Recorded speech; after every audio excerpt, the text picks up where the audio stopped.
እንደዚህ አጣጥፋ የጠራኝ ዝም ብለህ ልታየኝ ነው? አይ እየተመለከትኩሽ ነው። እኔ ሰርኝ ነው ግን አንዳንድ ሰው በትሲያይ ቃል ይጠፋዋል። ሳስበው በቃላት የምታሸንፍ ሰው ነህ ይመስለኛል። አይ በፍቅር ነው የምመካው። እስኪ አንድ ጥያቄ ልጠይቅህ። እወድሻለሁ ብትለኝ ታምነኛለሽ ብለህ ታስባለህ? ኖ ፍቅር በቃል አይሽጥም፣ በባህሪ ነው የሚታየው። እና ምን እያሳየኝ ነው? አንድ ነገር ሰው ሲወስን ልቡ ይረጋጋል። እኔ ግን አንቺን ሳይ ልቤ ይደነግጣል። ምክንያቱም እንዳላጣሽ እፈራለሁ። እንዴ ገናውን እየታወቀን አይደል እንዴ? እንዴት ልትል ቻልክ? ምክንያቱም አንዳንድ ሰዎች ቀድሞ ልብ ላይ የነበሩ ይመስላሉ።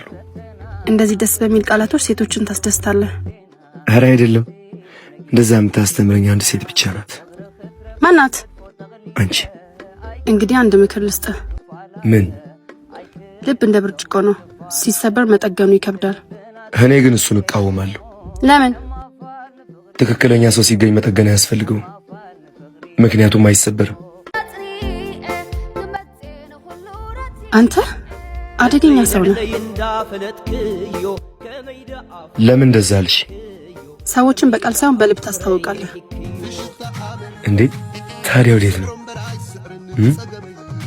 ሳምኝና በሞትኩ ማለት አሁን ነው እንግዲህ።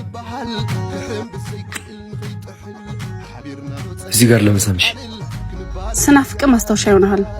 ማስታወሻ አልፈልግም፣ ምክንያቱም መቼም አንተጣጣም። ቻው ብላኝ ሄደች፣ ግን ከእሷ ጋር ሄደው እግሯ ብቻ አልነበር።